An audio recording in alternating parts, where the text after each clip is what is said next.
Prisrčen dober večer v odprtju sejemskega dela Mesta knjige. Verjetno ni hujega za organizatorja po toliko napora, tolikih mesecev dela, da potem nekako tako zagode vreme. Zaradi tega gotovo se toliko bolj zahvaljujem vsem, ki ste se drznili danes podati na pot po deževni Gorici in priti na ta dogodek, ki se ga zelo veselim, se ga tudi vedno že prej. Se opravičujem, malo sem utrujen, dnevi so kar hudi. Tako da, jaz danes res v čast mi je, da gostimo gospoda Aleša Bergerja. Aleš Berger, letošnji Prešernov nagrajenec, verjetno vsi veste, sicer pisatelj, prevajalec. Zanimivo pa je, mogoče marsikdo ne ve, da tako sva se tudi mi dva spoznala, je na prvem sejmu, ki smo ga organizirali, tudi volontersko delo v Nastojnicah, tako da tokrat seveda se veselimo kot gost. Z njim bo govoril tudi verjetno bralni publiki ne najbolj neznana oseba, Samo Rugel, publicist, založnik, športnik, tako da jaz bi vaju prosim povabil, če se mi pridružite na oder.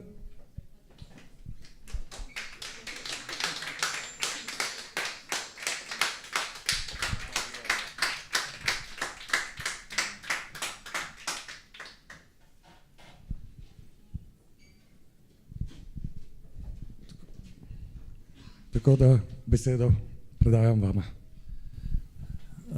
Dober večer, lepo pozdravljeni. Mislim, da je današnji obisk te prireditve predstavljal eno posebno preizkušnjo. Že za vas, ki ste iz Nove Gorice, sploh pa tudi za naju, z Renate, ki sva se iz Ljubljane pripeljala dejansko med strelami in dežjem. Ampak sva se pripeljala predvsem zaradi tega, ker je gost, s katerim sem danes pogovarjal, res en tak meni ljub človek, ki ga v bistvu spremljam pač jasno že večino svojega poklicnega ali pa profesionalnega življenja. Predvsem zaradi tega jasno, ker spremljam, kaj se dogaja na področju knjig v Sloveniji. Aleš Berger, to je bilo že rečeno, letošnji Prešernov nagrajenec, ampak to je samo, se mi zdi, ena jagoda na vrh torte, ki je v bistvu večnadstropna, recimo, in mislim, da ima vsej 3, če ne 4 nadstropja. Mogoče bom še kakšno besedo v zvezi z njim povedal.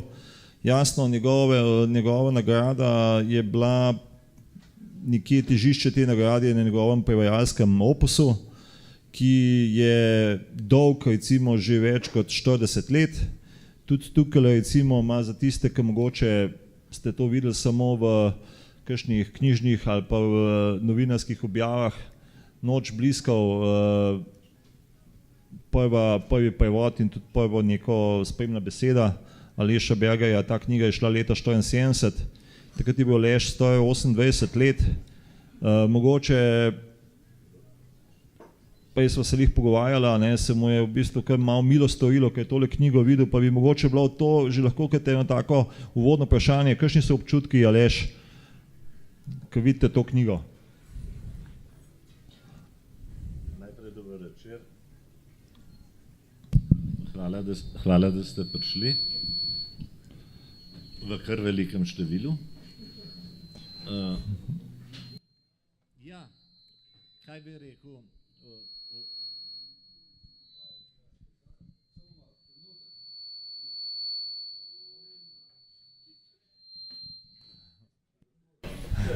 Okay. Morda bi se tudi brez mikrofona slišali, ali kako? Ne? No, potem pa takole. Občutki, dragi Samo, so mešani, ambivalentni. Po svoje je neko zadoščenje in neki ponos, ko vidim knjigo. ki je bila res izdana pred več kot 40 leti, da še kroži med ljudmi. Po drugi strani pa seveda pomislim, kako daleč je že to in koliko časa je odteklo od takrat. Ampak moram priznati, da prvo vseeno prevlada. Če lahko povem morda malo zgodovine te knjige,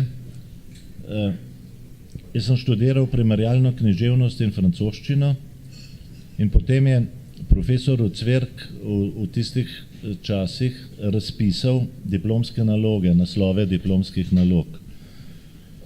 In kot nalašč je razpisal tudi nalogo z naslovom Francoski nadrealizem pri Slovencih, ki sem jo z obema rokama pograbil.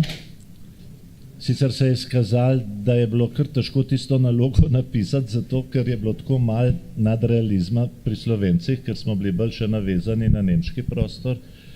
Ampak bila je to priložnost, da sem se seznanil kar dost podrobno s francoskim nadrealizmom, ki sicer takrat še niti v Franciji ni bil čist kanonizirano gibanje. In me je to delo in mnogi avtori tudi iz te knjige kar precej zaznamovalo, saj potem kot prevajalec sem mnogim še kar sledil, ali pa sem šel k tistim avtorjem, na katere so se francoski nadrealisti sklicevali. Recimo Lautréamont in Apollinaire kot predhodnika, Breton, René Char, Raymond Queneau, tudi Jacques Prévert malo tangencialno, to so vsi išli iz tega gibanja. Predvsem je pa to gibanje dalo, jaz sem takrat že malo pisal tudi ocen literature in sem se nagibal seveda k modernistični plati, tudi k svojim vrstnikom, ala Jesih, Ivo Svetina in pozneje Milan Dekleva. Predvsej me je razširilo obzorje v tej smeri, kako je lahko literatura ne samo nek odraz resničnosti, ampak kako je literatura prostor neke imaginacije, neke svobode, nekega ognjemeta besed. Ta plat, da so me zmeri zanimale bolj skrajne lege jezika, tam, kjer se besede združujejo na dotlej neslutene metaforične načine, me je precej zaznamovala. Ja, mogoče še kakšno informacijo v zvezi s tem, kako je sploh prišlo. Vi ste bili takrat praktično zelo mlad človek, ne? In recimo Kondo je že takrat bila v bistvu neka elitna zbirka in to je za vas pomenil en neposreden vstop v bistvu na vrhove slovenske prevodne literature, ne? Kako je prišlo do tega, da so vam odprli vrata? Absolutno, ja. Bilo je malo tudi recimo zasebnosti pri tem. Jaz sem rad igral ping-pong in to sem ga kasneje igral še 30 let in več.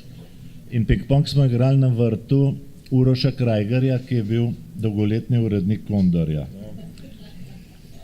Na pravem igrišču ste bili, ne? Za pravo zeleno mizo. In enkrat, bližalo se je pa leto 1974, ki je bila taka priložnost, da je bila to 50-letnica Bretonovega manifesta nadrealizma. In enkrat mu jaz to omenjam in zmeri ga rad omenjam njega, Uroša, dolgo že pokojnega, ker je pokazal takrat tolikšno odprtost. Do mene, takratnega anonimneža, pač s to referenco, da sem diplomiral pri Antonu Ucvirku, to je nekaj pomenila. Ne? In drugič, da je odprl svojo knjižnico v tistih časih, svojo zbirko, eno gibanju, ki recimo takrat kakšnim našim strogo usmerjenim kulturnim politikom nikakor ne bi bilo pogodu. Saj nadrealizem je bil, kot sem omenil, nekaj čista logičnega in tega in v zgodovini nadrealizma so tudi hudi spori s predvojnim francoskim komunizmom. Skratka, Uroš Krajger je bil tisti, ki mi je odprl vrata in seveda je to nekaj pomenil. Ne? Če si naredil enega Kondorja, ki je imel tudi takrat kar nekaj odmeva, je to pomenil, da si odškrnil tudi kakšna vrata za naprej. Ja, ampak mislim, da ni bilo tukaj samo, da vam je Uroš Krajger odprl vrata. Mislim, da ko sem recimo bral te beležke, ki ste jih tudi v bistvu napisal, oziroma priobčil, v bistvu, do njih ste pa šel, ste bili dosti dobro pripravljeni na ta projekt. Ne? Ja, glede na to zgodovino, da sem pisal diplomo iz tega, seveda sem bil verjetno pripravljen tisti hip najboljši v Sloveniji. Ja. Čeprav sem bil mlad. Mislim, pokazali ste, biste mlad, ampak ste pokazali resen interes. Ne? Absolutno. Ne, to je po mojem na nek način, to se skupaj prevladalo. Ne? Zdaj recimo v eni od teh knjig, ki jih imam danes s sabo, je tudi potem zabeležka, ko je knjiga išla, recimo, imate tam zabeležen 31. maj, mislim, da 74, v nakladi 6000 izvodov. Ne? In napisali ste tudi, da recimo ni bilo nekih nekih recenzij, pa nekako se je pač ta knjiga recimo porazgubila, ali pa recimo bolj ali manj pošla. Ne? Tako da to so bile recimo takrat čisto druge razmere. Ne? Absolutno. Predvsem je izhajalo manj knjig.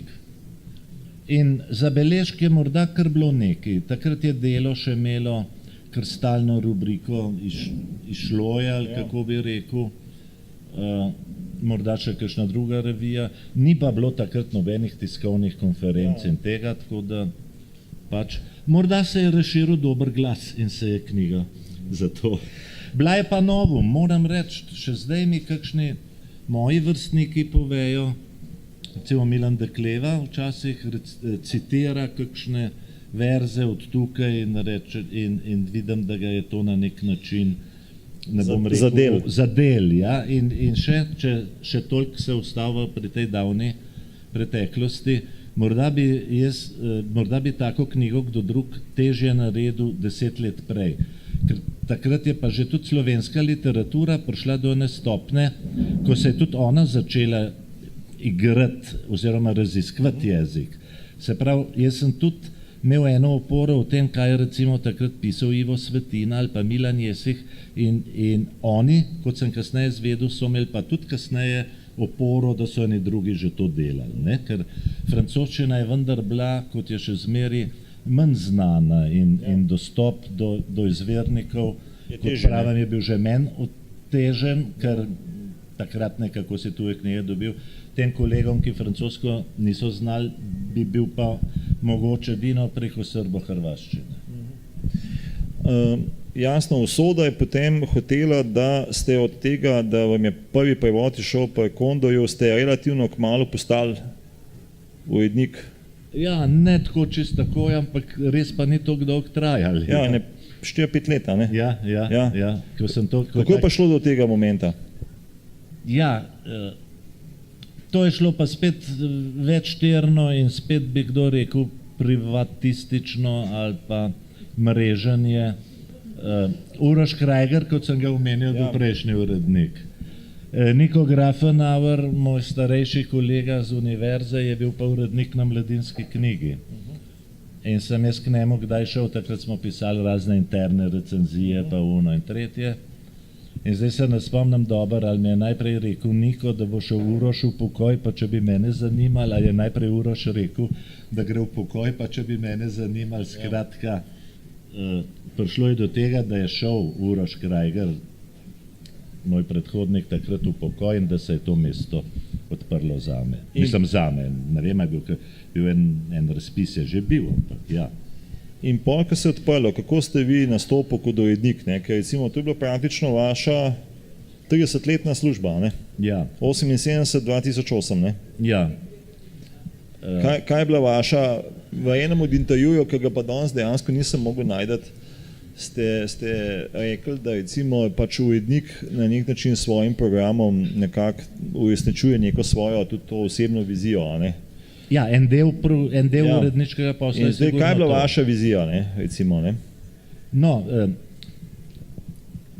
neposredno rečeno je bilo nadaljevati Uroševo delo, ki se mi nikakor ni zdelo slabo, in razširiti program predvsem na 20. stoletje tudi. Uroš je malo 20. stoletje zanemaril.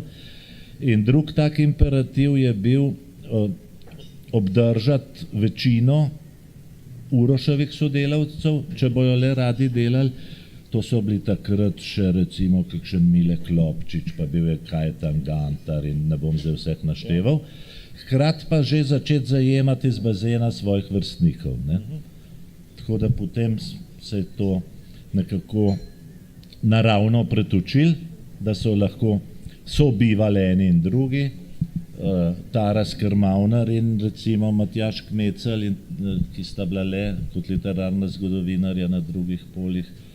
In hkrati, ker je Kondor bil skoraj več kot pol ali pa vsaj pol tudi zbirka prevodne literature, nikakor ne več teža na ponatisih, ampak na novih prevodih. In pri novih prevodih, če se je le dalo poiskati sodelavce iz svoje in potem, ko so leta tekla, zmeri bolj mlajše generacije. Zdaj, če gledamo recimo vaše obdobje, ko ste bili aktivno urednik, kaj so recimo iz vaše perspektive bile največje spremembe recimo v 30 letih? Kaj se je zgodilo recimo v obdobju 78-2008, recimo čisto na nivoju prvič vloge urednika in njegove besede pri izbiranju recimo programa, ne, v povezavi tudi recimo z kasneje nastajajočim pač jasno kapitalizmom in nekimi tržnimi zahtevami in tako naprej, ne? Ja, spremenil se je dost, ni se pa spremenil nič tako zelo radikalno, bi rekel.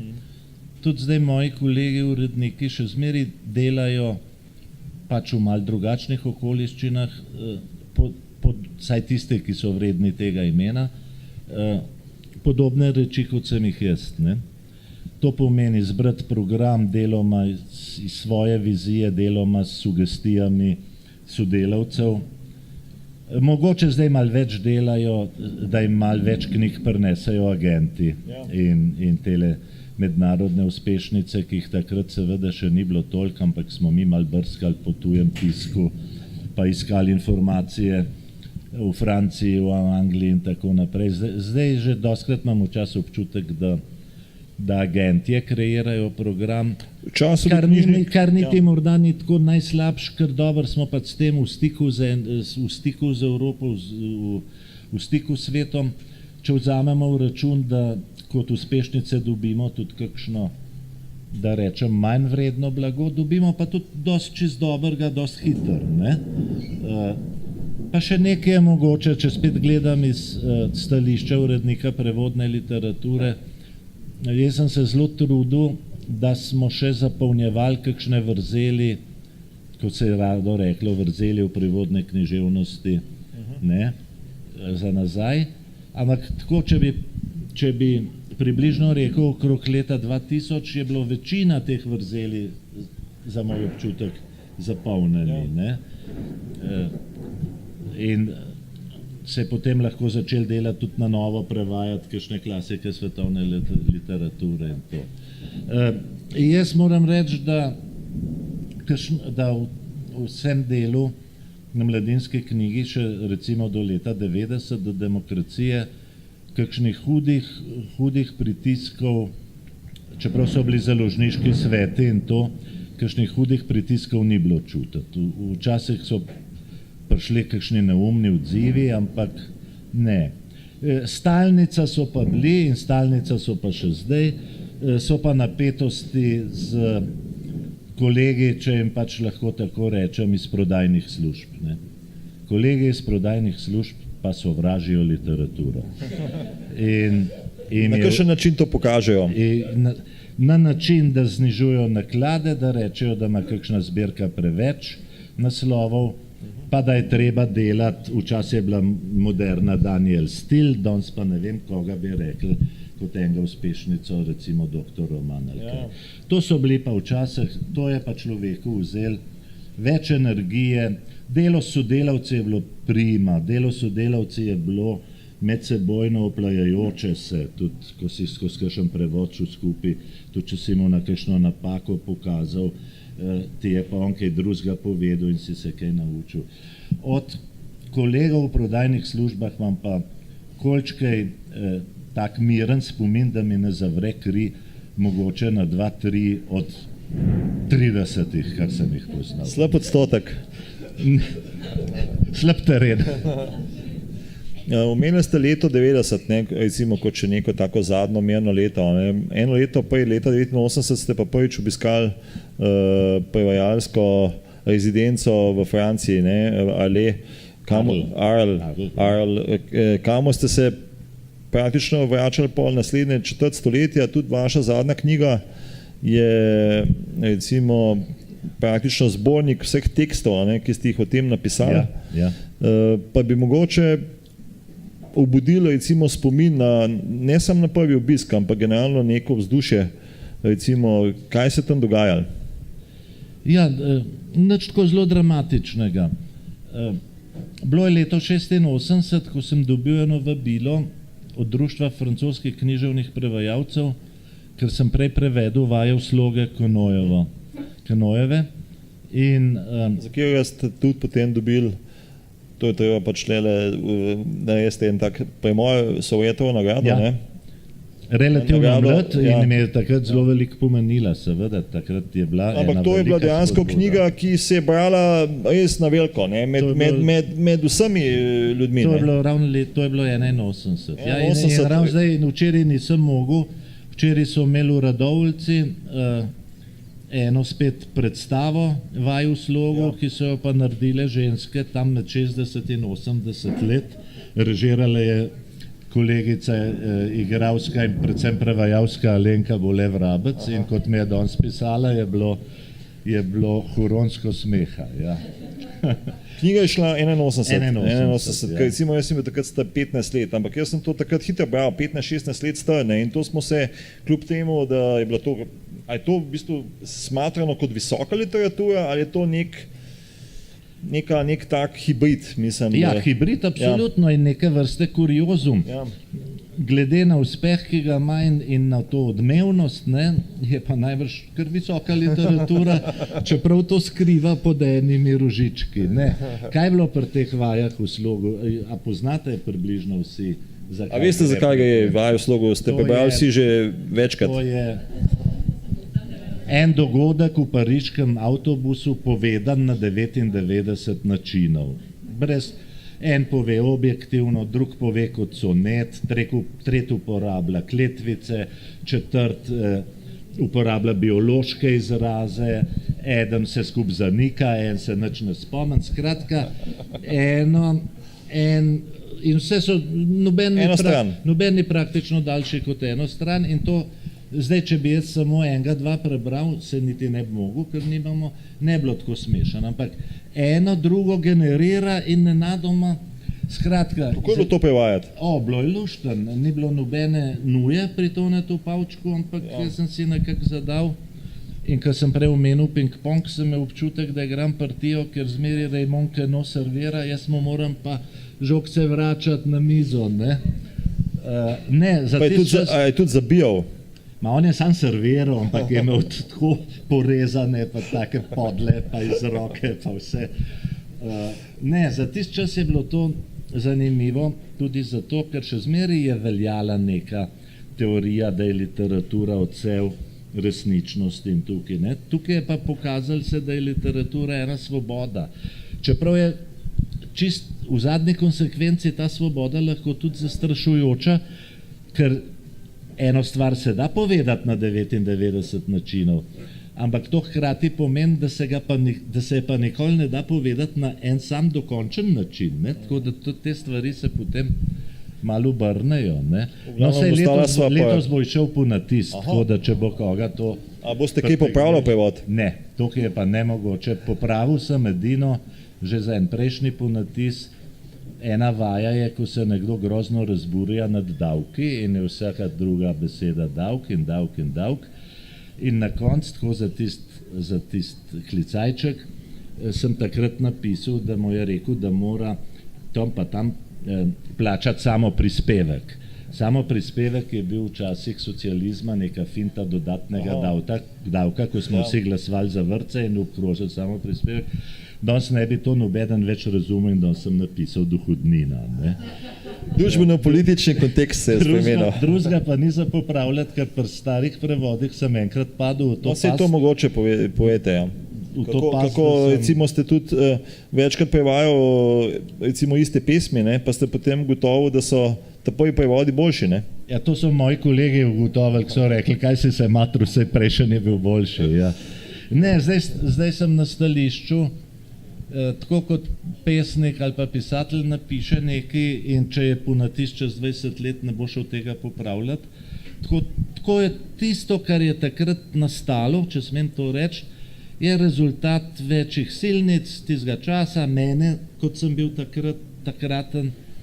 Zdaj, če me bi kdo upozoril na kakšno res bistveno smiselno ali pa tako napako, bi seveda šel popraviti. Sicer se pa začenjajo, dragi moj, če eno besedo popraviš, se začenjajo domine podirati, kot bi takole naredil in ne vidiš konca in tudi ne vidiš smisla. No, na tej točki moram dejansko še vskočiti z obveznim vprašanjem, ki vam ga pa mislim, da tudi, ne vem, če vam ga je kdo zastavil, ne, v zvezi z izginom, ne? Ja. Mogoče povejte, kaj o tej knjigi, ne, mislim, tudi ne vem, če ostali poznajo, ne, Georges Perec, ne? Knjiga Izgin, v bistvu približno 300-stranski roman v francoščini, ki je napisan brez v francoščini najpogostejše črke E. Tega ste se lotil in obstal nekje, ne? To je lepa beseda. Rekli bi o magu ali o pustu. Ja, mogoče sem bil že prestar, da bi se mi ljubil do konca. Mogoče ni bilo enega ta pravega odziva pri mojih kolegih, na katerem mnenje velik dam. Mogoče je bilo pa enostavno pretežko. Ti sem pač opustil in danes sem bral v intervjuju, ki ste ga dali za nacionalno televizijo, za tale MMC, ne, to je spletni portal, pa je tudi to omenjen, ne, nekje na 50. strani, do 50. strani ste pa šli, to je potem tudi šlo v čitanki pa literi, ne, ta del prevedenega romana, pa en spodaj napisal, ne vem, če ste vi to pogledal, ne, en komentar je spodaj, ne, pod temi intervjujem, ne, in je en napisal, da to je pa res škoda, ne, da se tole ni zgodilo in da je bilo treba organizirati crowdfunding, ne, to je zbrati finančna sredstva preko teh spletnih aplikacij, ne, da bi vi to dokončali. Zdaj, a bi vi to dokončali, recimo še pod kakšnimi pogoji, ali se vam zdi to zdaj zadeva? Če bo ta dobrotnik res kakšno vsoto zbral, jo jaz z veseljem prepustim kakšnemu mlajšemu kolegu ali pa kolegici, da to naredi. Ampak mislite, da... Ne, so časi, ko te izziv prime, recimo vaje v slogu, takrat, če je bilo to leta 81, še niti pošten 40 let nisem bil star, 35, zakaj bi se pri 70-ih s tem obadal? Res. Tudi mogoče neka invencija v glavi mal popušča pa to. Tako da, ne, jaz bom še v življenju kakšno pesemco prevedel, pa morda kakšen kratek stavek napisal. Sej sem pravzaprav mlajšim kolegom kar dost dela odzel v zadnjih 20 letih iz 30 iz francoske literature. Ja. Tako da je v redu, da še kaj za njih ostane. Absolutno. No, ostala sva pa... A lahko prosim za en kozarc... Vode? Ne vode, vina. No, ostala sem pri prevajalski rezidenci v Arlu. Torej, ko ste prevedli vaje v slogu, se je potem zgodilo... Je bilo tam eno srečanje francoskih prevajalcev in ena od tem je bila tudi vaje v slogu. Smo prišli iz cele Evrope, moral bi biti prideti tam tudi Danilo Kiš, pa je ravno takrat zbolel. On kot prevajalc? On prevajalc vaj v slogu, ja. No in tam sem navezal stike in tam se je ravno odpiral center prevajalski. Kako to izgleda, ta center? Izgleda čisto enostavno, to je zdaj v bivši bolnišnici v središču Arla. To je lepa lokacija. Izvrstna. Če ti dopoldne preveč ne žuborijo japonski turisti, ampak to preneseš. 10 ljudi, največ se nas lahko tam zbere iz vsega sveta. Vsak pride, čisto individualno, vsak pride svoje delati, ob svojem času dela, knjižnica je odprta 24 ur na dan. Skratka, Tam so pač vsi Slovaji, vse mogoče pomagala. Tudi potem imaš lahko konzultacije s tistimi ljudmi, ki so tam, ampak ja. Ampak se tudi biva na tej lokaciji. Tudi se biva, ja, in se kuha, in se se pogovarja, ne? Pogovarja, družabno živi. Za par romanov v zadnjih letih, ki sem jih naredil, sem tam dobil informacijo, recimo, če se spomnite, Večer v klubu, Kristjan Gaji. Za tega mi je povedala kolegica, ki je predavala francosko književnost na Moskovski fakulteti. Rusinja mi je povedala za Francoza, ki ga nisem poznal. In tudi moram reči, da sem iz Arla še v prejšnjih časih prinesel kar nekaj knjig, ki sem jih pol dal v program mladinske knjige. Tam je tudi, rečemo, knjižnica francoska. Ja, in tam je zelo velika knjigarna, velike francoske založbe Actes Sud, ki precej daje na prevodni program, ki je recimo v Evropo lansirala Pola Osterja. Tam sem jaz izvedel zanj in smo tudi prvega Pola Osterja sem jaz tiskal, mislim, mladinska knjiga. In še bi jih lahko našteval, tako da je bilo to večstransko koristno. In par let tega sem tam našel knjigo avtorja Malcoma de Chazala iz Mauritiusa, sem iskal njegove knjige po Parizu in nisem našel, in je bila v tisti arležanski knjigarni knjiga natisnjena na Mauritiusu, si morate misliti. Skratka, neverjetne stvari se tam dogajajo. Kaj se je tam spremenilo v zadnjih 25 letih? Vse. Veliko. Wi-Fi so dobili najbrž, ne? Ja, a mislite prav v Valu, pa recimo tudi na področju recimo francoske književnosti, recimo tudi v enem od intervjujev, mislim, da to, kar ste dali recimo leta 2010, ne, za sodobnost, ste lepo razlagali o tem, kako bila ena taka prevajalska rezidenca, ne, smiselna tudi v Sloveniji, da bi naredila marsikaj dejansko za promocijo slovenske literature, s čimer se moram dejansko strinjati, koliko je enega denarja na vse mogoče konce, pa nič ni konkretnega. Ne? Absolutno, absolutno. Ta ideja je bila kar živa, tudi med mlajšimi kolegi, recimo Andrej Blatnik, pa to celo smo enkrat enemu ministru pisali in razložili to idejo, ampak ni bilo odziva. Raje šlo, kot pravite, za neko meglo prodajati za promocijo Slovenije toliko in toliko, kot da bi tukaj naredili en center, ki bi imel 3-4 sobe, vse slovarje, literaturo, možnost srečevanja z avtorji in tako naprej. Ne, tega pač ni. No, recimo... Imajo pa, prosim, takih centrov, ko sem jaz začel v Arl hoditi, je bil drugi v Evropi, prvi je bil v Nemčiji, v Štralno.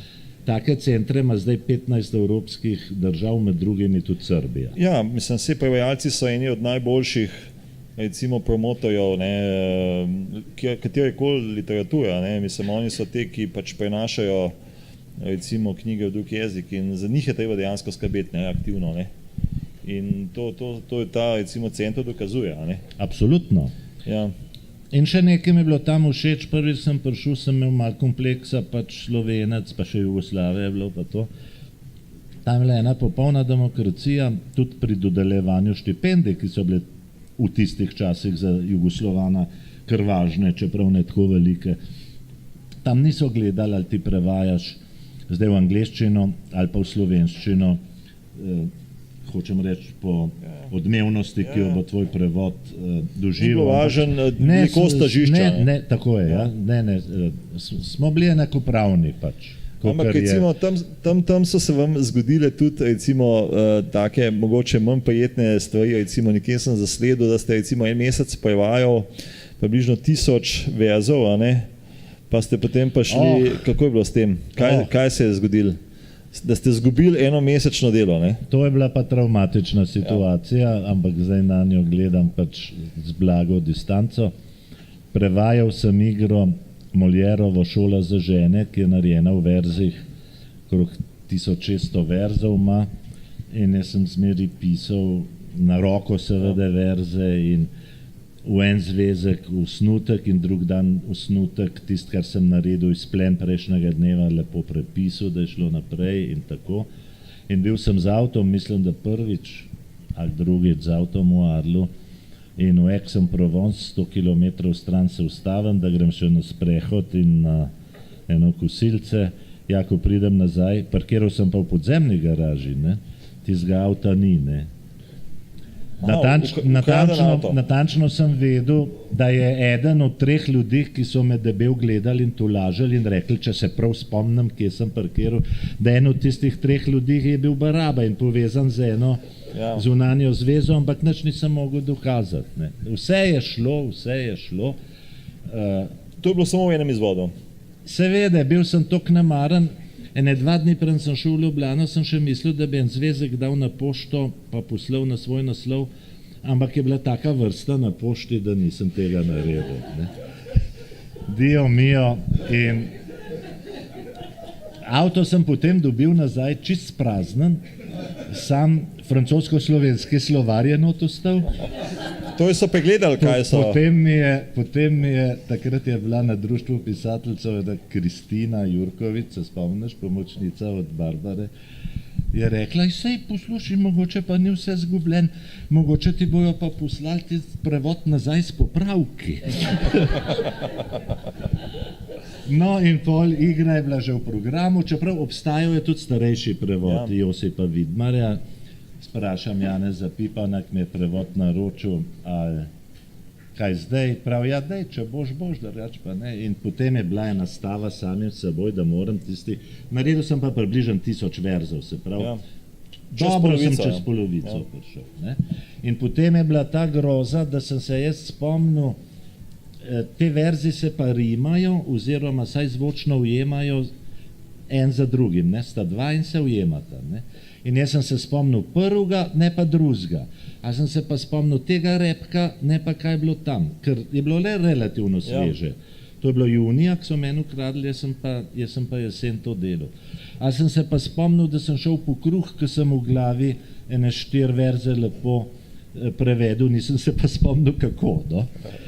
No, skratka, pol sem enkrat pozim, takrat sem na Gorenjskem živel, prišel do tistega verza, to sem se pa natančno spomnil, kje so mi ga ukradli to igro, sem prišel do tistega verza, odprl eno buteljko in takole pokazal v smeri južne Francije, niste me.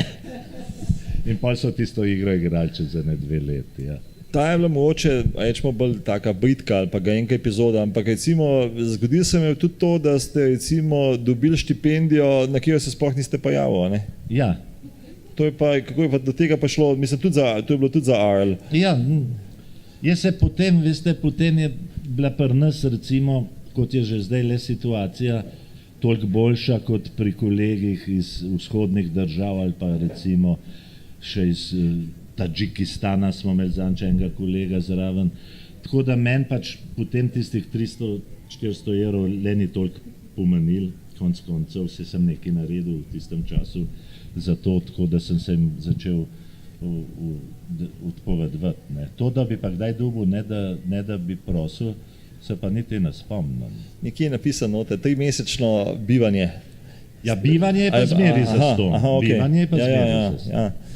Zdaj, recimo, po eni strani recimo ste bili urednik, po drugi strani ste bili prevajalec. Zdaj, nekje se je pojavila pol tudi recimo ideja avtorskega izraza, ne? Ki je v bistvu po eni strani izhajala že tudi iz tega vašega publicističnega ali pa kritiškega dela, ne? Saj ste za teater ogromen kritik recimo pisal, ne? Ampak recimo, kako je pa šlo do tega, da ste potem začeli še z avtorskimi knjigami, 5, 6, 7, mislim, da jih je do zdaj. Je pa... Jih ni? 3, 4, če ne štejemo tistih pesem za otroke. Ne, mislim, da jaz imam tle 4, pa še ene 3 mi manjkajo. Ja, vešte. Tiste 3 tudi meni manjkajo, ki če nisem napisal. Kako je šlo s tem? Ja, ne, začel enkrat me je prijel, da bom kakšne zgodbice napisal, no, in potem ene 2 sem anonimno, prestrašeno poslal na radijski natečaj, pa so tam dobile neke priznanja, polkih je bilo 5-6 sem jih poslal prijatelju Andreju Brvarju v Maribor, ki je bil takrat urednik pri Literi, pa je rekel, dej še napiš. Znamenja, ne? Znamenja, ja. Dej še napiš, da bo za knjižico. Ja, potem pa dobro. Govorimo o tej knjigi, ne? Veste, kaj je, ne? Pri nas v Sloveniji na področju umetnosti smo zelo popredalčkani. Če nekdo prevaja, naj pa sam prevaja. No, še huje, ko je recimo Boris Kavaca, ki je bil vrhunski igralec, kar je še napisal prvi scenarij za film, Kormoran. Ja, kaj se pa gre, naj igra, ne? Hočem reči, je treba biti malo predrzen, korajžen, predrzen, ne, da poskusiš še kje druge. Še bolj sem bil predrzen, ker sem napisal eno igro za malo dramo, jaz kot 20-letni gledališki kritik. Veste, kako bi me, čemu sem se izpostavljal, kako bi me vse z veseljem. Ampak ste na to dramo kar ponosni, recimo, kakor sem recimo spremljal pol tile vaše izjave, ste bili ponosni na to, da je imela 50 ponovitev pa tako naprej izmenki, ne? Oprostite, ponosen sem bil, da Janez Pipan, s katerim takrat sva bila sicer dobra znanca, ampak to pa ni bil privatizem, Janez ne bi bil vzel igre, za katero bi mislil, da ne. Da prideš takole pri skoraj 60-ih, sicer v malo dramo, ker je bila igra samo za 4 osebe, na veliko odr se nisem upal še računati. Pa računate še na to? Ne, pa sem še eno igro napisal, ki jo pa noben ni maral. To pa moram povedati. Teater je ni hvaležna zadeva, ampak ne, hočem reči ponosen. Jaz z veseljem omenim, da je bilo to igrano in 50 ponovitev za slovenske igre imajo v mali drami, ki je pač ni abonmaja, če pridejo čez 10 je že velik, ne?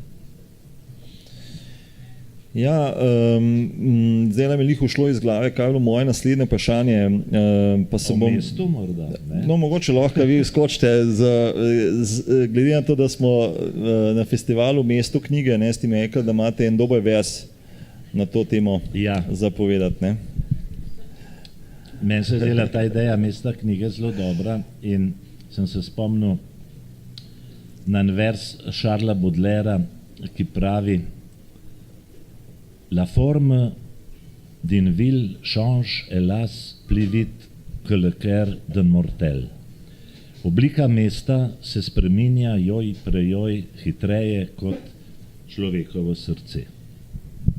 In tlele v Novi Gorici, ki slavi 70-letnico, se mi zdi to še bolj oprijemljivo, ker se to formo mesta vidi od samih začetkov naprej, ne? Tako da to me je, vse pa tudi veste, da jaz tudi nisem neobčutljiv na te spremembe od lokalov do ulic, do izveskov in to. In še tlele imamo, dragi umetnici, zdajle vidim, da ste obe prišli, ki sta pa tudi na to zelo senzibilni. Anja pa Nadja, ki tukaj delata te oblike mesta, pa obraze mesta, pa to. Tako da ja, ne, ta refleksija mesta, ker mi imamo v literaturi relativno malo mesta. Kaj se vem, Tujec, Vemoni, pa Mire Mihelič, tisti Rim. Prav, da bi mesto nekdo reflektiral ali pa bil mesto glavni junak, je edina knjiga Vrata iz meglenega mesta, kar je bil prvenec Vitomila Zupana. No, to sem hotel povedati, pa malo se pobahati, da znam en stavek po francosko. Ja, v vaši knjigi Omaja v kleti imate neke te refleksije, kar ste jih omenjal na temo lokalov. Me je pa recimo presenetilo, da nimate ambenega besedila na temo knjigarn. Ja, sej moram priznati, da sem malo o tem razmišljal, kakšnih knjigarn, ki jih ni več, se tudi spomnim. Ker recimo, veste, situacija, recimo prej sva bila v letu 90, pa Ljubljana, da je bilo čisto ena druga, recimo geografija knjigarn, recimo, jaz vem, kje so vse bile, pa jih zdaj ni več, recimo, to me v bistvu zintegriralo, da... Napište, ne? Ja, kaj, Kozolc, Subičeva? Ja, vse, ja, pa Korabajo tudi, ja, in tako, če pogledamo ogromno tega, med tem lokale imate pa zelo, zelo dobre evidentirane. Recimo, tudi če pogledamo, recimo, če se še malo pohecam, v knjigi Povzetki, Recimo, imate lepo seznam recimo lokalov, ki ste jih obiskal, ne vem, to je eno koledarsko leto. Da. Ja, recimo, pa na drugi strani recimo seznam knjig, ki ste jih prebral. Pa je lokalov več, je opazil samo Rugel. Eno stran več. Ja, dobro. In to, zdaj, sam to mi povejte, ste te lokale obiskal enkrat v tem letu, ali so samo evidentirani, kjer so bili obiskani, pa so tudi večkrat? Ne. Čakajte, tukaj sem jaz se odločil, da bom popisal tudi druge reči, knjige, filme, ki jih gledam, predstave, gledališke in to. Tako da moram reči, da če sem bil v tujem mestu, sem šel na kakšno kavo, morda samo zato, da se je kaj zabeležil, ali pa nisem šel dvakrat na kavo v isti lokal. Drži pa vse, da sem v vseh bil, v kakšnih pa seveda večkrat. Medtem ko knjige sem prebral pa res samo enkrat. Sam zdaj, če bi bil človek zelo pedanten in bi zraven pisal še minutažo, koliko časa si bil v enem lokalu in koliko časa si eno knjigo bral, bi se pa mogoče to le malo izenačil. Ampak imate dejansko minutažo, imate tudi napisano pri hoji pa pri kolesarjenju. Kako je to, zdaj me recimo pa ta segment vašega evidentiranja zanima, ker vi ste tukaj, recimo vi imate recimo izpise iz leta 78, recimo pridobljene knjige leta 78. In pišete o tem, kako ste recimo dnevnike, recimo kako vam je bil dnevnik nek odvod iz tega vsakdanjega življenja, kot neko sprostitev, ste to pisali, potem ste pa recimo tudi neke recimo v razne formate zvezkov in podobno, in potem ste včasih to tudi dosti brezbrižno vrgli v peč. Ta cela zgodba, dosti brez nelagodja piše. Enkrat sem se odločil, da pač ni potrebe, da to za mano ostane, ker ni nič takega, kar bi koga drugega zanimali. To je več desetletno delo. Je pa to, saj sem jih prej prebral, pa moram priznati, da kakšen dober stavek sem si prepisal, pa je mogoče bo še kdaj kaj končal. Ne, to evidentiranje je pač morda ena obsesija. Moja stara mama ali nona, kot moram tukaj reči, je izrezvala fotografije iz astronautov, kako so pristajali na Luno. Je imela cele zvezke. Moja mama je pisala v mestne čase Bojana Križaja in Ingemarja Stenmarka. Aha, to ste imate v familiji? Tako da jaz sem pa stvari razširil še na druga področja. Ne, pa veste kaj, čist fajn je. To je prvič, hkrati je pa to ena opora, pa bo še en bo rekel, ne, takrat pa nisem šel s tabo v kino, jaz pa pogledam, seveda. Ali pa kako se je pa že rekel v unmu filmu, jaz imam to napisan, Moj strel v zid 2 sem gledal takrat in takrat tam je. Recimo za leto 2014 imate praktično po vsakem dnevu, s kom ste bili kje, ne? To ni literatura, seveda, ne, če bi sam to bilo, ne bi noben norc take knjige izdal, ne? Ampak vmes se mi je zdel, ne vem, kdor bi to knjigo pogledal, bo tudi videl, da te moji spiski so v knjigi natisnjeni, ker sem sam tako želel, z precej drobnejšimi črkami kot kaj drugega, ker to pač ni govorite o povzetkih, ne? Ja. Ampak kako je prišlo do te knjige? Ta knjiga je v svoji osnovi popolnoma izvirna. Mislim, jaz kaj tazga, ne vem, če sem že kaj videl, sploh v slovenščini. Kako je prišlo do te knjige? Do povzetkov. Kaj je noter, ne?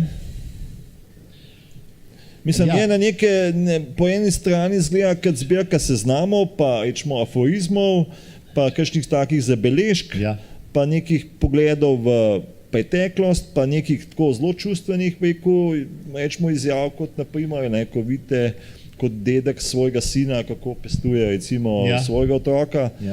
Mislim, ta knjiga ima v bistvu res ene take zelo raznorodne elemente, po eni strani zelo šegave, po drugi strani zelo čustvene, po tretji strani pa zelo scenografske.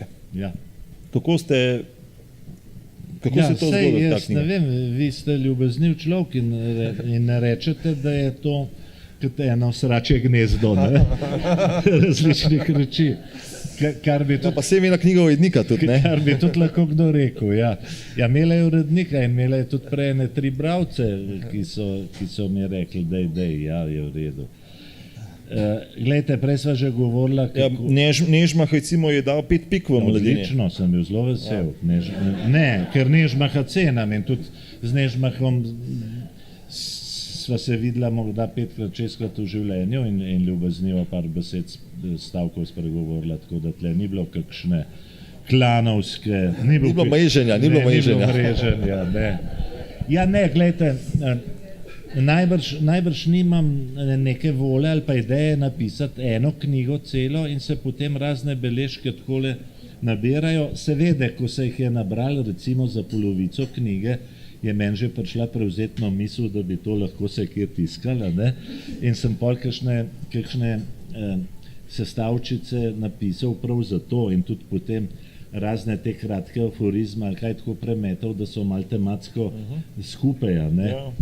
Ja, pač, sej tudi s takim rokopisom človek tvega, da bojo rekli, ja, poslušaj, drug let je pa program že poln, da je probiraj kje drugje ali pa kaj tacga, ja. Morda je to tudi posledica enega tistega nadrealizma, da ni treba, da je vse v redu, da je treba kdaj neki, ali je zdaj butast, ali kaj, ali se bo komu dobro zdel, ali trapast, da je treba kje izskočiti v nekaj drugega. Ne? Ja, sej, nekdo je zapisal, da pišete knjige, ki premikajo meje žanra, nekaj podobnega. To sem pa podobnega. jaz tudi opazil in sem bil veselo začuden, ne vem pa, kako jih premikam, nisem tak silak. Recimo... Ne, tale morda je to mislil urednik Andrej Blatnik, jaz sem mu to predlagal za zbirko Spoti, ki je sicer rezervirana za potopise, ja. On je pa rekel, da bo kar nekam drugam dal, no, in jaz se pač v to nisem umešaval. Čeprav so delno potopisi, ja. Res pa niso toliko potopisi, mogoče je to mislil, da premika dobro. Mogoče na tej točki lahko damo še kakšno besedo iz publike. Danes imate možnost, da mogoče Alešu Bergerju zastavite kakšno osebno, tudi mogoče malo bolj šaljivo vprašanje.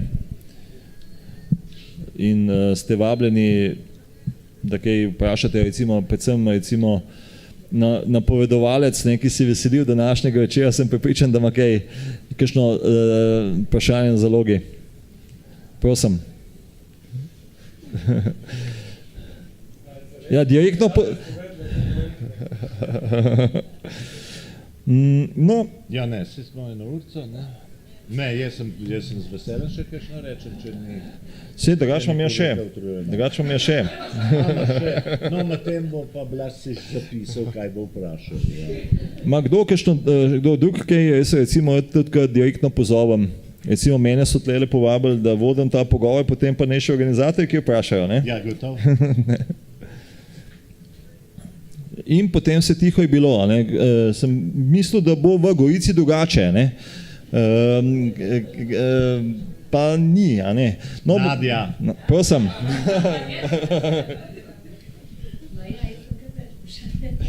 Kaj ima? Več vprašanj.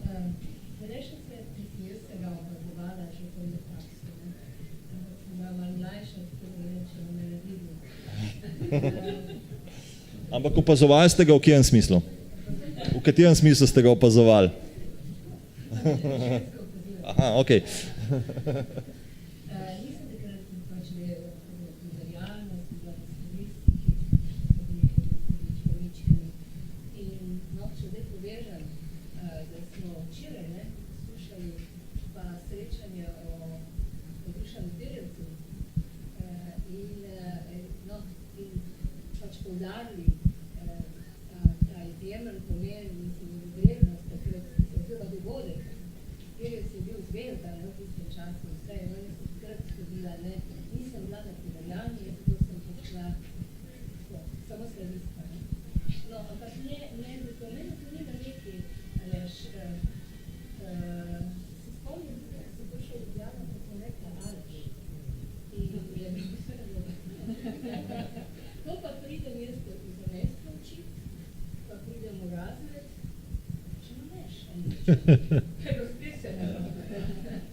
10 let, ne?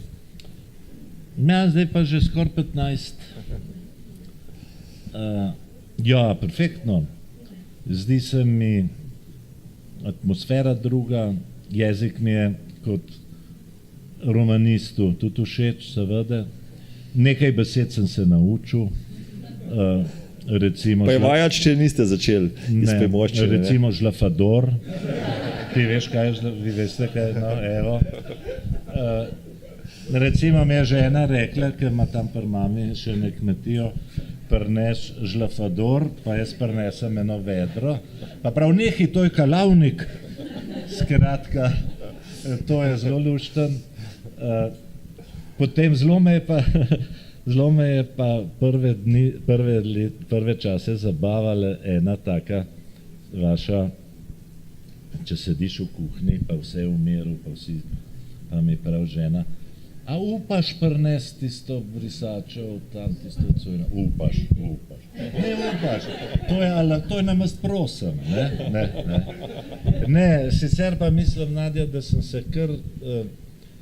se kar nekako, zelo me tudi zanimalo, seveda, že pred leti sem šel gledat, kje ima Pirjevec v Solkanu tole spominsko ploščo, za tole solkansko pokopališče iz prve vojne sem par ljudem povedal, ker še solkancem, ker niso dobro vedeli, kje je. Zdaj, tako da ne mislim, da mi je kaj hudega tukaj. Edinko, kar sem že gospodu Samu povedal, prejle, ko se še nismo uradno pogovarjali, nerazumljivo se mi zdi in strašno pa pogrešam, da nima Nova Gorica enega kinematografa. Ima gledališče, ima imenitno knjižnico, ima tlele kulturni dom, v kino pa nimaš kaj, enkrat na mesec greš pa v kino tlele od spodaj, tako, ja. No in še te kraji, zdaj če grem malo širše, ne, seveda ob tej stoletnici velike vojne, pa to, pa gremo malo na Kras, pa tja pogledati, v Lokvico, pa to, te včasih navdajo s pravo grozo, kaj se je tle dogajalo, ne, pred 100 leti, ampak je fajn, da se to ve, ne, fajn, da se to ve.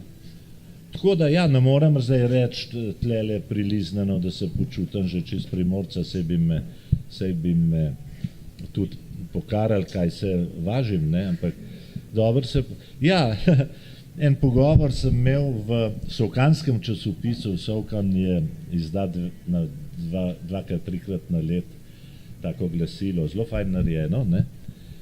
In kaj sem noter rekel, Nada, da se zdaj počutim čas, ne, naslov je bil, ne, da bi ga jaz hotel, Aleš Berger, zdaj že na pol Solkanc. In moja žena sreča eno znanko, ki je bila ravno tisti dan verjetno v zelo slabi koži, mislim, znanka, ne žena, ne. In prav, kaj ti stvoj govori, nikoli ne bo Solkanc, zmeri bo furešt, a je bilo tako? V redu.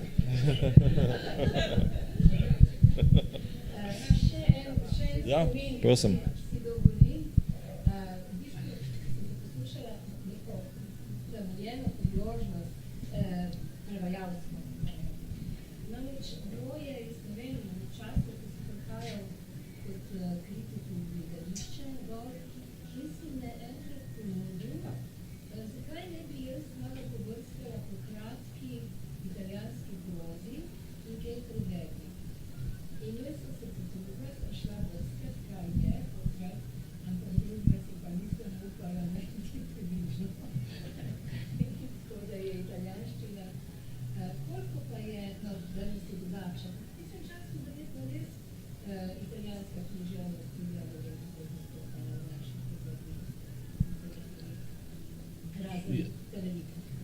Ja, to bi zdaj težko na pamet rekel, no, Pirandello je že bil, ne.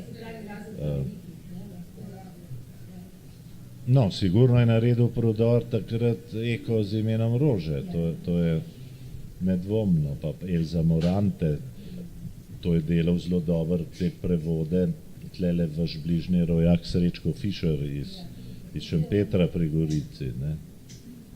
Izbora kratke proze pa nimamo, to je pa res, ja.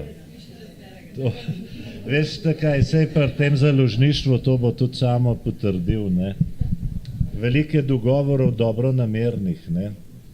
in mislim, velikih tudi potem nekako ugasne. Ne. Ali se nekdo zaleti, pa obljub, pa pol ne naredi, ali dobi druge afinitete in kaj drugega naredi. Tebe je najbrž odnesel kaj drugega, ne? Saj bi bila zmožna narediti en izbor, če bi se usedla za pol leta, pa mal prelistala, ampak bog ve, kaj te je takrat pičel, pa se je šla kam drugam, ne? Saj to je čist normalno, ne? Še kdo kakšno vprašanje ali pa komentar? No, potem bom še jaz eno postavil, recimo Omara v kleti, to je pa v bistvu knjiga, ki je šla v zbirki Spomini in izpovedi, ne? To je neke vrste autobiografija. Kako je pa šlo do tega, da ste to se lotil pisati in kako je bilo pisati in se spominjati svoje mladosti od Vinetuja naprej? Ja, čeprav ta autobiografija, to ni autobiografija zdaj od rojstva do smrti, to je 20 sestavkov različno tematsko uglašenih. Pol od tega sem jih napisal za razne druge priložnosti, tudi za kakšen gledališki list, za kakšno anketo in to. In ko je bilo to ogrodje, sem potem recimo še slabo polovico člankov na nov napisal. Jaz tega nikdar nisem smatral za neko autobiografijo. To je nek fragmentarni spomini. Bolj tako, ja, bolj za en pogled, bolj za neko ohranjanje enih občutkov in senzacij, pretežno mojih, če pišem recimo o predstavah, ki sem jih najprej gledal v teatru in tako naprej, delno tudi malo širših, če pišem o gostilnah, kot ste opazili, ki jih ni več. Tako da to se je potem razvil v neki. Ta knjiga je bila takrat kar opažena, je bil takoj ponatis, 400 izvodov in takoj še 400. Ja. Čeprav nisem jaz mislil, Spomini in izpovedi, to ni bil moj naslov. So to uvrstila, ne? Je bilo pa to, Marička, enkrat sem imel srečo, en star računalnik, ki je svoj čas že čist zablokiral, sem enkrat našel v Ljubljani in sta bila še ne dva spisa gor, ki jo sicer nikjer ne, eno v nogometnem klubu Krim in eno še v nečem, tako da ja. Je bilo pa to res, sem pa videl, recimo tle je tudi objavljen en krajši sestavek, ki sem ga napisal na povabilo Primorskega dramskega gledališča za gledališki list ob uprizoritvi Cyranoja de Bergeraka.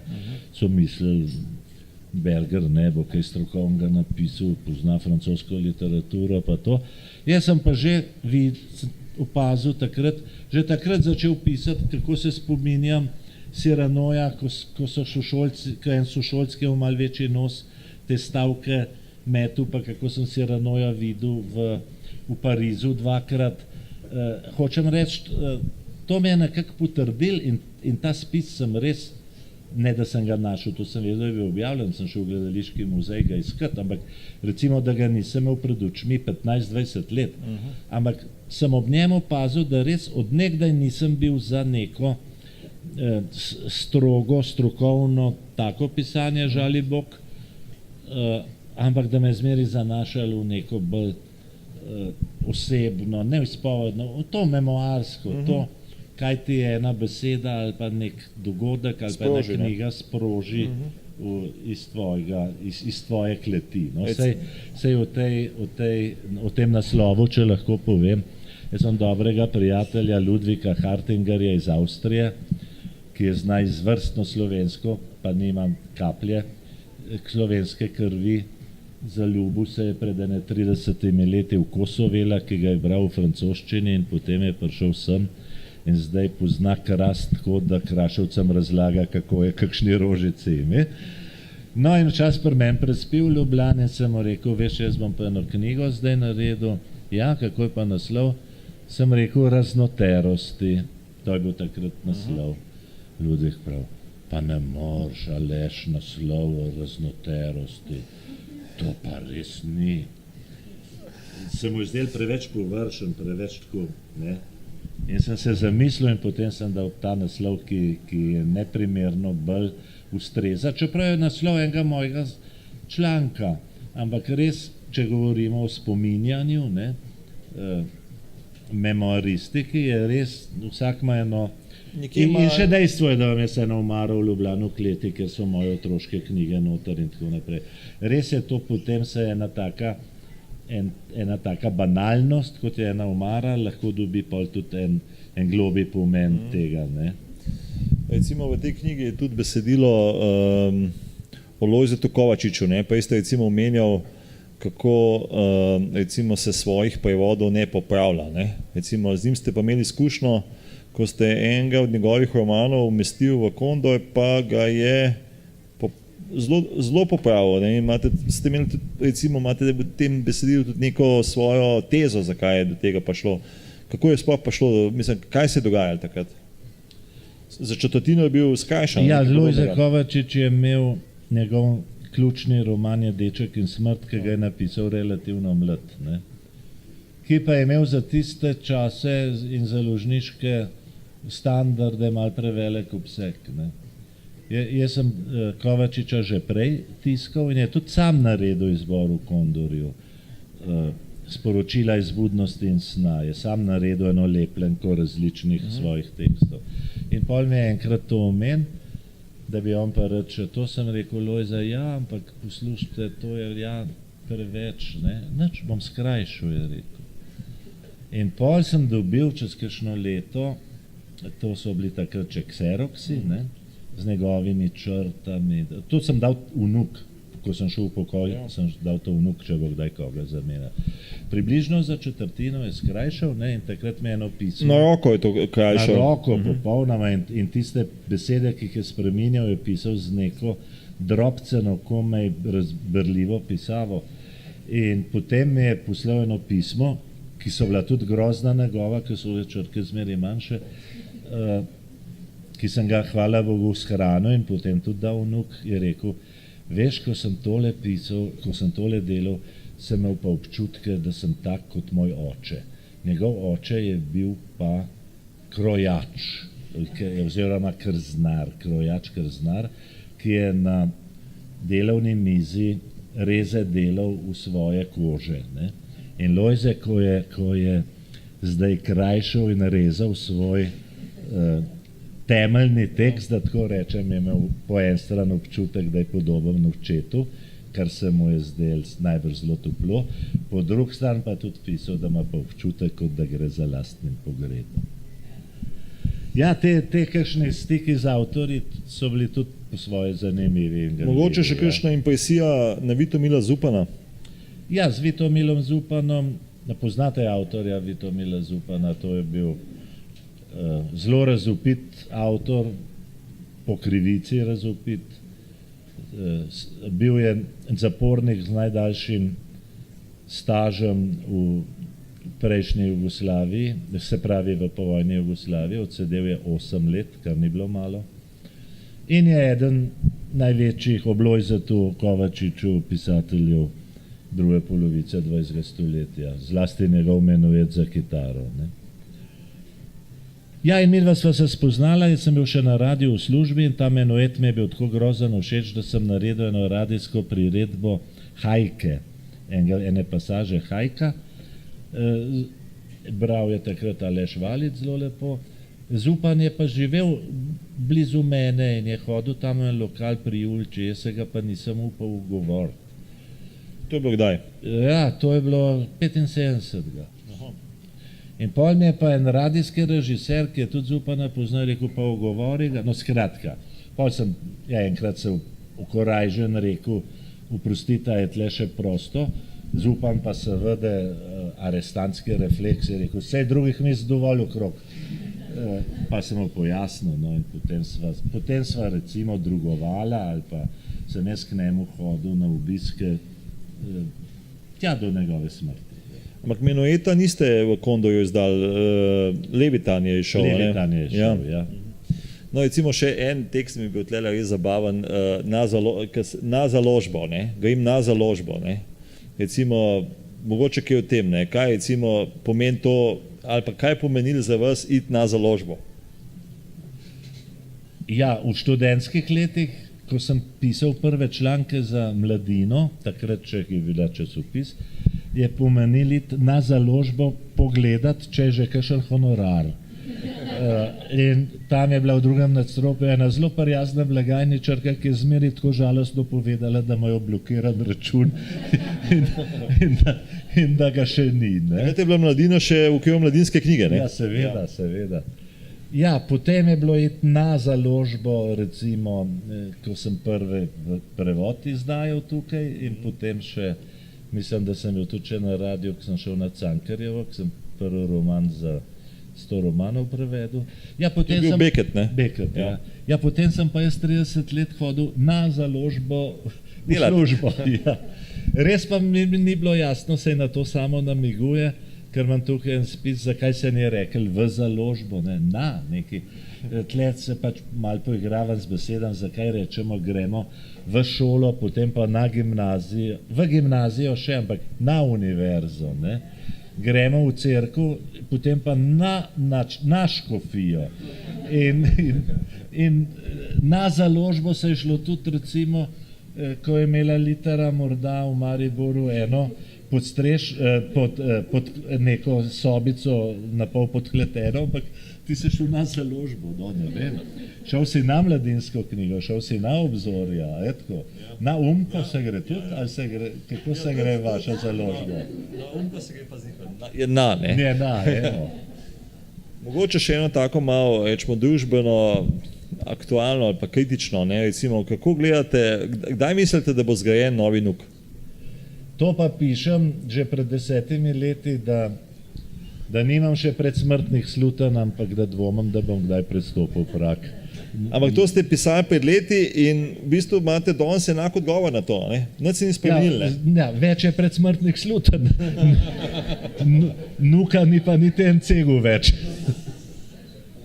Mogoče še eno, recimo, eno vprašanje za konca, ne? Ja. Ali pa dve, no? Recimo najprej to, ali imate namen napisati še kakšen roman? Ne še kakšen, se še nobenega nisem. No, pa tukaj se mi zdi, da v vašem opusu manjka še roman. Mal sem se poigral s to mislijo, če po pravic povem, ampak se mi zdela preveč prevzetna. Poleg tega zdaj sem se nekako navadil kratke forme in bom kar pri tej ostal.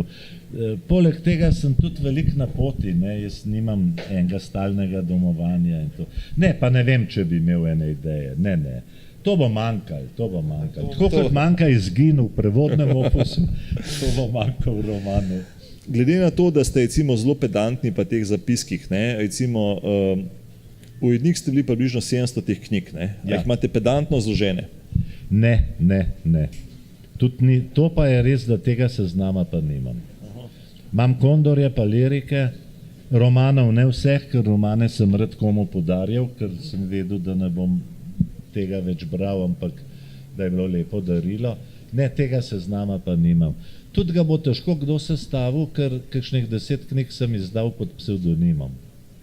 Ja, če bi povedali te psevdonime, ne?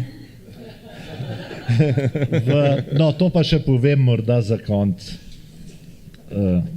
Če bo spet ena taka bahava zgodba, ampak upam, da bo relativno hecna.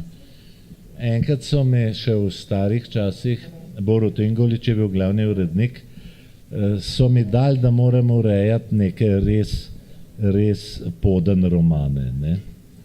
Poden romane, pač sem dal prevest, to je to treba, ne vem, jih so šli, 8 jih je šlo. Podpisal sem se pa za nagramom, ureja Lea Šreberg. Ne urednik, ne, ker Lea ne more biti urednik, ne urednica, ker jaz nisem urednica. Skratka, Lea Šreberg je anagrama Aleš Berger. Ne. In to je vedela samo... To je v kolofonu. V kolofonu, ja. Če boš v Kobis urednika Lea Šreberg.